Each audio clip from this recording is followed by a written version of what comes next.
The blaring alarm cut through Captain Ryan Matthews' sleep like a hot knife through butter. His eyes snapped open to the flashing red emergency lights of his quarters aboard the ISS Horizon. This wasn't the standard system check alarm, this was the real deal. Captain Matthews to the bridge immediately. The ship's AI announced with unnerving calm. Unknown vessel approaching. Collision course detected. Ryan stumbled out of bed, his military training kicking in despite the fog of interrupted sleep. He pulled on his uniform with practiced efficiency and was out the door in 30 seconds flat. The corridor was already filled with crew members rushing to their emergency stations. Status report, Ryan demanded as he burst onto the bridge. His first officer, Lieutenant Amara Davis, stood rigid at the command console, her dark eyes fixed on the main view screen. Unidentified ship, sir. Appeared out of nowhere about 5 minutes ago. It's not responding to any of our hails, and it's on a direct intercept course.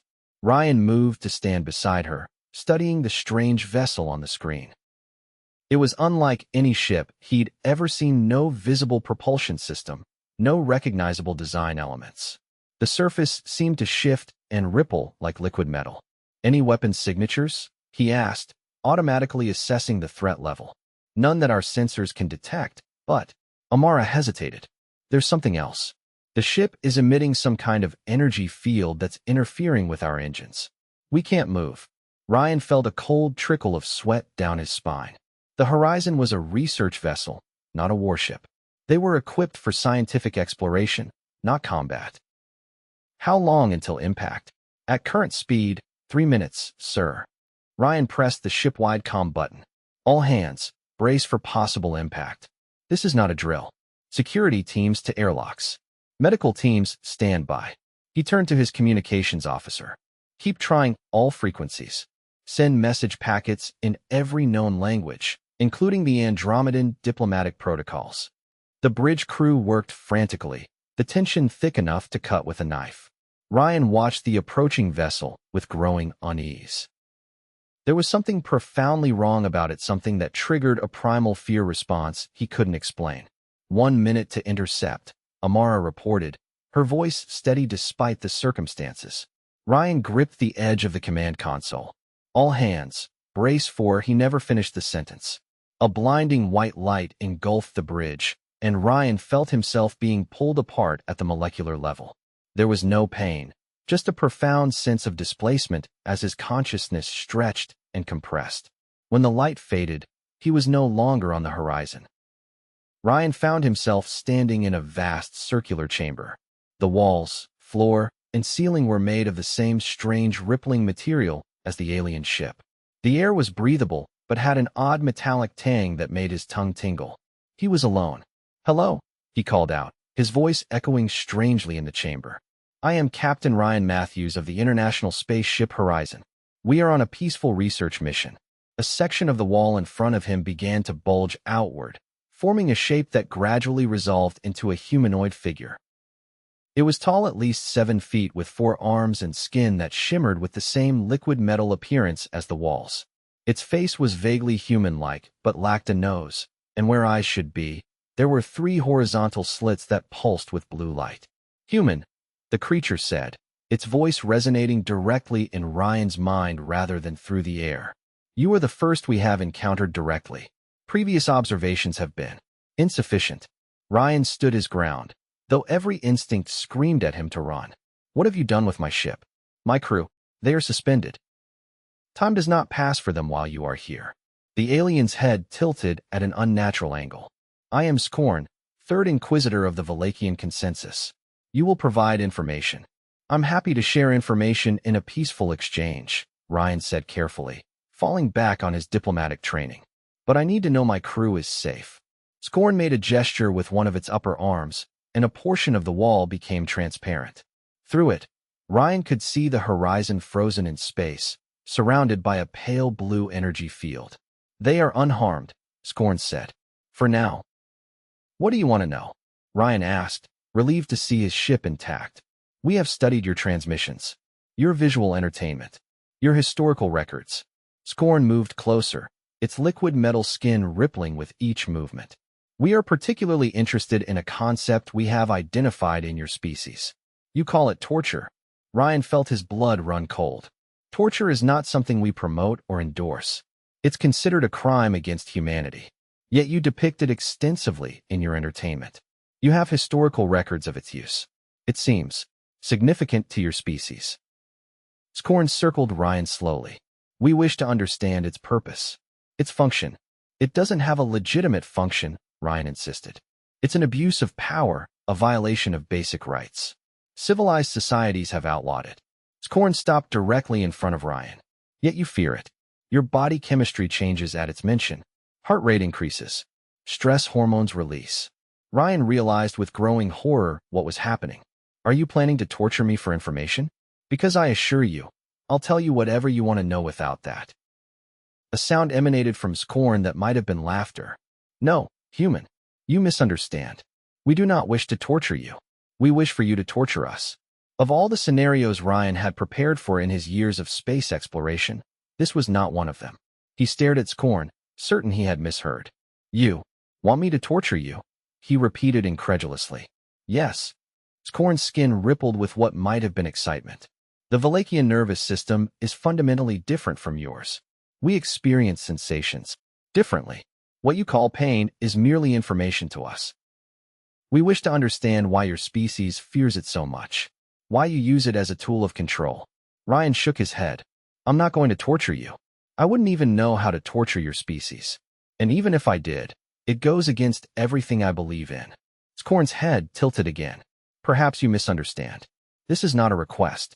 Your ship remains in our hold. Your crew's safety depends on your cooperation. The threat was clear. Ryan's mind raced, trying to find a way out of this impossible situation. Even if I wanted to, I don't have any tools or equipment. We have studied your methods extensively. We can provide whatever you require. A section of the floor rose up, forming a table-like structure. Various objects appeared on it, some Ryan recognized with horror as historical human torture devices. Thumbscrews, a rack, even what appeared to be an Iron Maiden. This is insane, Ryan said, backing away from the table. I won't do this. Scorn moved with surprising speed, suddenly directly in front of Ryan. You will, or we will begin experimenting on your crew to understand torture ourselves. Perhaps we will start with the female officer who stood beside you. Amara Davis, your records call her. Ryan felt sick. He was trapped in an impossible ethical dilemma. You claim to want to understand humanity, but you're threatening to harm innocent people to satisfy your curiosity. That's not how you build understanding between species. We are not like you. Scorn replied simply. Our ethics are not yours. We seek knowledge through direct experience. This is our way. Ryan looked at the array of torture devices, his mind working frantically. There had to be a way out of this that didn't involve either torturing an alien or putting his crew at risk. What if? He began slowly, a desperate idea forming. What if there's another way? A way for you to experience something humans find uncomfortable or painful, but that isn't actually torture. Scorn's eye slits pulsed with interest. Explain. Well, there are things that can be uncomfortable or even temporarily painful, but are actually therapeutic. Things we voluntarily subject ourselves to for health benefits. Ryan was grasping at straws, but it was better than the alternatives. Such as, Ryan thought quickly, like a deep tissue massage. It can be quite painful, especially on tense muscles, but it's ultimately beneficial. Some people even pay good money for it. Scorn was silent for a long moment, its skin rippling in what Ryan hoped was contemplation rather than anger. This massage. It causes pain, yet humans seek it out. Scorn finally asked. Yes, it breaks down muscle knots, improves circulation, releases tension. The discomfort is temporary and leads to improved physical condition. Ryan was talking faster now, seeing a potential way out. It's actually a perfect example of how context matters. The same pressure that would be painful in one context is therapeutic in another. Fascinating, Scorn said. You will demonstrate this massage on me. Ryan hesitated. I'm not trained in massage therapy. I only know the basics. That is acceptable for an initial demonstration. The torture devices on the table disappeared, replaced by what looked like massage oils and tools. You will proceed. Ryan approached the table cautiously. I'll need to know more about your physiology. Where are your muscle groups? Do you have anything equivalent to vertebrae or a spine? Scorn extended all four arms. Our bodies are not like yours. We have no fixed skeletal structure. What you see is a protein metal composite that can reconfigure based on need. However, its body shifted, the back area flattening and forming what looked remarkably like a human back with a spine and muscle groups. I can adopt a form that will make your demonstration possible. Ryan picked up what appeared to be massage oil, sniffed it cautiously. It smelled like lavender, oddly enough, and poured a small amount onto his hands. I'll start gently. You need to tell me if anything is too uncomfortable. Proceed, Scorn commanded, now lying face down on the table, its body a surreal mimicry of human anatomy. Ryan began to work the oil into Scorn's back, starting with light pressure. The alien's skin felt strange, not quite solid, with an odd resistance that reminded him of memory foam. As he increased the pressure slightly, focusing on the areas that would be shoulder blades in a human, he noticed the skin beneath his fingers change color, shifting from metallic silver to a deep blue. Is this causing any sensation? Ryan asked, uncertain if he was having any effect at all. A strange vibration ran through Scorn's body. Yes, it is. Unexpected. Continue. Increase pressure. Ryan applied more force, working his thumbs in circular motions along what would be the spine in a human. The blue color spread, and Scorn's body trembled. This is most interesting, Scorn said, its mental voice taking on a strange, almost dreamy quality. It creates sensations our species has no reference for. Encouraged, Ryan continued the massage, working methodically from the neck area down. When he reached the middle of Scorn's back and applied firm pressure, the alien's body suddenly convulsed. Ryan jerked his hands away. Did I hurt you? No. Scorn's response was immediate and forceful. That was extraordinary. A cascade of neural responses unlike anything in our experience. Do it again. Harder. Ryan hesitantly returned his hands to Scorn's back and pressed firmly into the same spot. Scorn's entire body shuddered, and the blue color deepened to an almost violet hue. More, Scorn demanded. Apply maximum pressure. I don't want to injure you, Ryan said, genuinely concerned despite the bizarre circumstances. You cannot. Our bodies can withstand pressures that would crush your species. Maximum force, human. Ryan took a deep breath and pushed as hard as he could, using his body weight for leverage. Scorn's form rippled violently, and a high-pitched sound filled the chamber, not from Ryan's mind this time, but an actual physical sound that made his ears ring. Abruptly, Scorn rose from the table, its body flowing back into its original four-armed form. The violet color remained, pulsing across its surface like waves. This is remarkable, Scorn said, its mental voice vibrating with what Ryan could only interpret as excitement. The neural stimulation is unlike anything in our records. The discomfort combined with subsequent relief creates a feedback loop that is most satisfying. Ryan stood awkwardly, massage oil still on his hands. So, you found that informative? More than informative. Revolutionary. Scorn made a gesture, and the massage table disappeared. I must share this experience with the consensus immediately. Before Ryan could respond, another blinding flash of light engulfed him. When his vision cleared, he found himself back on the bridge of the horizon, exactly where he had been standing before the abduction. Amara was mid-sentence beside him, as though no time had passed. Impact, she finished, then blinked in confusion. Captain? The alien vessel. It's moving away. Ryan looked at the view screen. The strange ship was indeed retreating, its liquid metal surface pulsing with the same violet color he had seen on Scorn. Sir, Amara looked at him with concern. What just happened? You look different. Ryan realized he was still holding his hands out, covered in the lavender-scented massage oil. It's a long story, Lieutenant. One I'm not entirely sure you'll believe. Before he could begin explaining, the communications console chimed. Captain, we're receiving a transmission from the alien vessel, reported the communications officer. On screen, Ryan ordered. Scorn's face appeared, its three-eye slits glowing bright violet now. Captain Matthews, the Valakian consensus extends gratitude for your demonstration. We have transmitted the experience throughout our collective. Ryan nodded cautiously. I'm glad you found it. Educational. More than educational.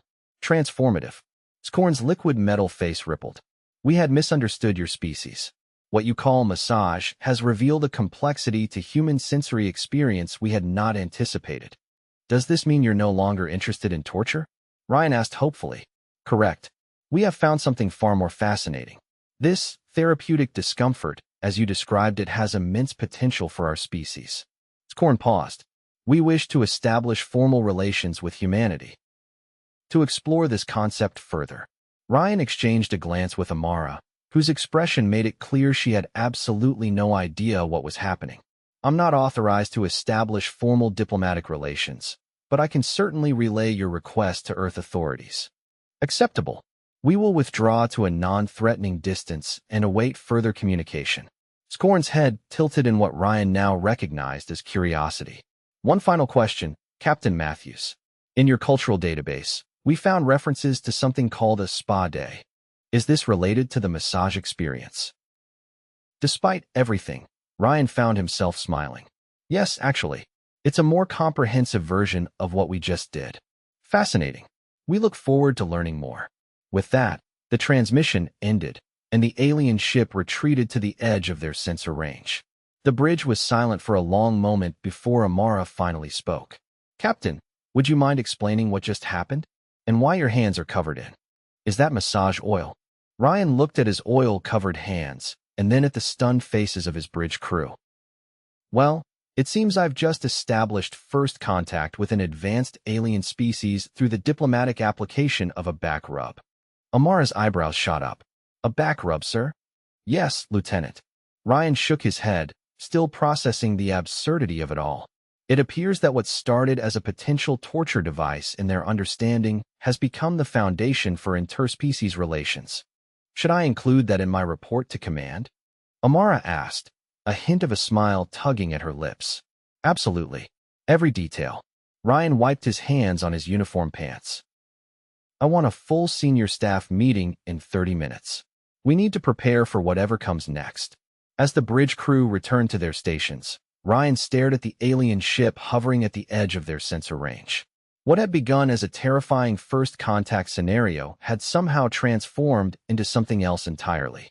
He wasn't naive enough to think all would be smooth sailing from here, but at least they weren't facing torture or destruction.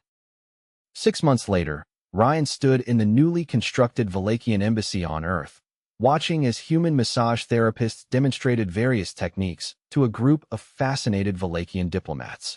What had started as his desperate attempt to avoid torturing an alien had evolved into the cornerstone of human-Valakian relations. Captain Matthews, a familiar mental voice greeted him. Ryan turned to see Scorn approaching, now adorned with what appeared to be official regalia, swirling patterns of gold and silver embedded in its liquid metal skin. Ambassador Scorn, Ryan replied with a respectful nod. I see you've been promoted. Indeed. I am now first envoy to Earth. My experience with you has made me uniquely qualified. Scorn's eye slits pulsed with what Ryan had learned to recognize as pleasure. The massage therapy exchange program has been most successful. Ryan smiled. I'm glad to hear it. Though I admit, when I first met you, I never imagined this outcome. Nor did we. Scorn made a gesture that Ryan now knew indicated amusement.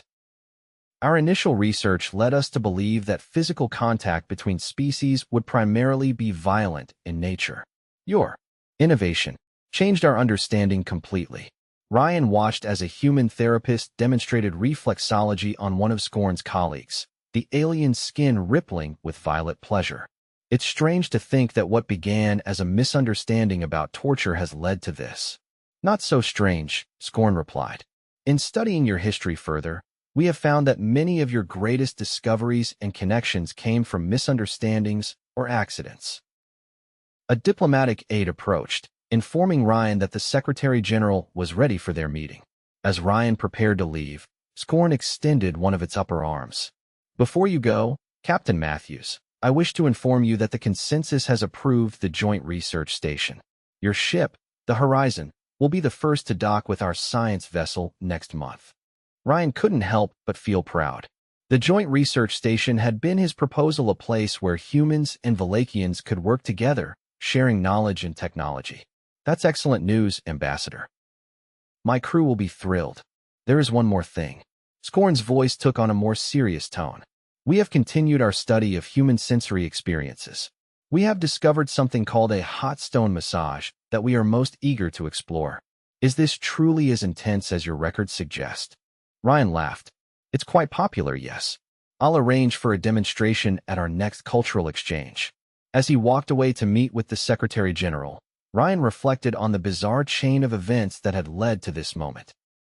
What the Valakians had initially misunderstood as humanity's ultimate torture device, a deep tissue massage, had become the foundation for what promised to be one of the most productive interspecies relationships in human history.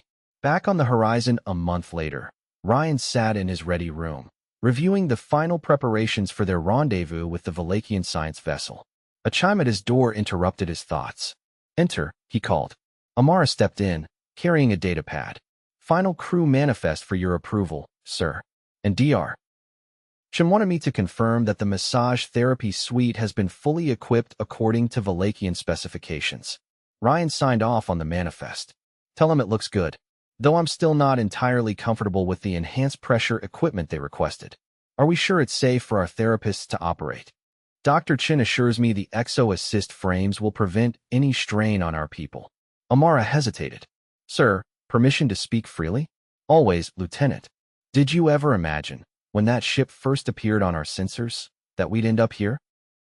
That a misunderstanding about massage as torture would lead to the most significant diplomatic breakthrough in human history?"